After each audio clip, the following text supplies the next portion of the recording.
এখন চলছে ফুলকপির সিজন।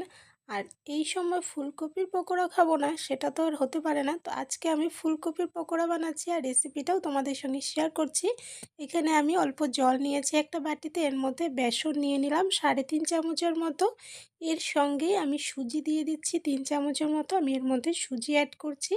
এখানে কিন্তু সুজির পরিবর্তে চালের গুঁড়ো অ্যাড করা যাবে, বেশ ভালো হয় চালের গুঁড়ো দিয়ে। সঙ্গে অল্প দিয়েছি হলুদ গুঁড়ো, এর সঙ্গে অল্প লাল লঙ্কার গুঁড়ো হাফ চামচের মতো, ধনে গুঁড়ো হাফ চামচ, জিরে গুঁড়ো, সঙ্গে অল্প কালো জিরা দিয়েছি, পরিমাণ মতো দিয়ে দিলাম লবণ, আর খুব সামান্য একটু দিয়েছি খাবার সোডা।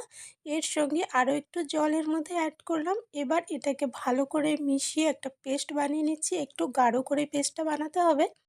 এদিকে ব্যাটারটা প্রায় রেডি হয়ে এসেছে।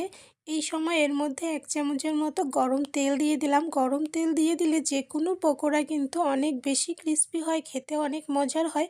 তেলটা দিয়ে খুব ভালো করে আবারও ফেটিয়ে নিলাম। আর ফুলকপি আমি আগের থেকেই লবণ দিয়ে একটু বয়েল করে রেখেছিলাম, আর ফুলকপির সাইজটা মিডিয়াম সাইজের করে কেটে নিয়েছিলাম। তো এবার এক এক করে ফুলকপি এই ব্যাটারে ডুবিয়ে এখানে আমি তেল গরম করে নিয়েছি, রিফাইন অয়েল। তো এই তেলের মধ্যে আমি কিন্তু এক এক করে দিয়ে দিচ্ছি। আর দেওয়ার সঙ্গে সঙ্গেই কিন্তু সুন্দর এক সাইড থেকে ভাজা হয়ে গেছে।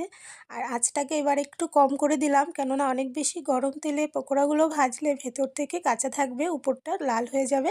তাই মিডিয়াম আঁচ করে দিয়েছি, দিয়ে এবার পকোড়াগুলো ভেজে নিচ্ছি। আর দেখো একটা সাইড থেকে পড়ে গেল।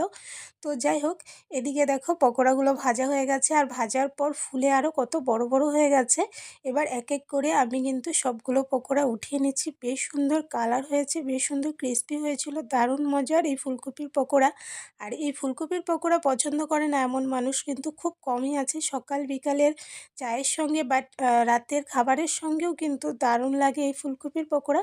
তো এক এক করে আমি সবগুলো ফুলকপির পকোড়া কিন্তু এদিকে দেখো ভেজে একটা প্লেটের মধ্যে উঠিয়ে নিয়েছি। আর এর সঙ্গে কয়েকটা নিয়েছি কাঁচা লঙ্কা। কাঁচা লঙ্কাটাকেও আমি ওই বেসনের ব্যাটারে ডুবিয়ে ভেজে নিয়েছি। তো এই ফুলকপির পকোড়ার সঙ্গে এরকম ভাজা কাঁচা লঙ্কা থাকলে আর কিন্তু কোনো কিছুই দরকার হয় না। দারুণ মজার রেসিপি, অবশ্যই ট্রাই করে দেখো। ভালো লাগলে লাইক কমেন্টস করো।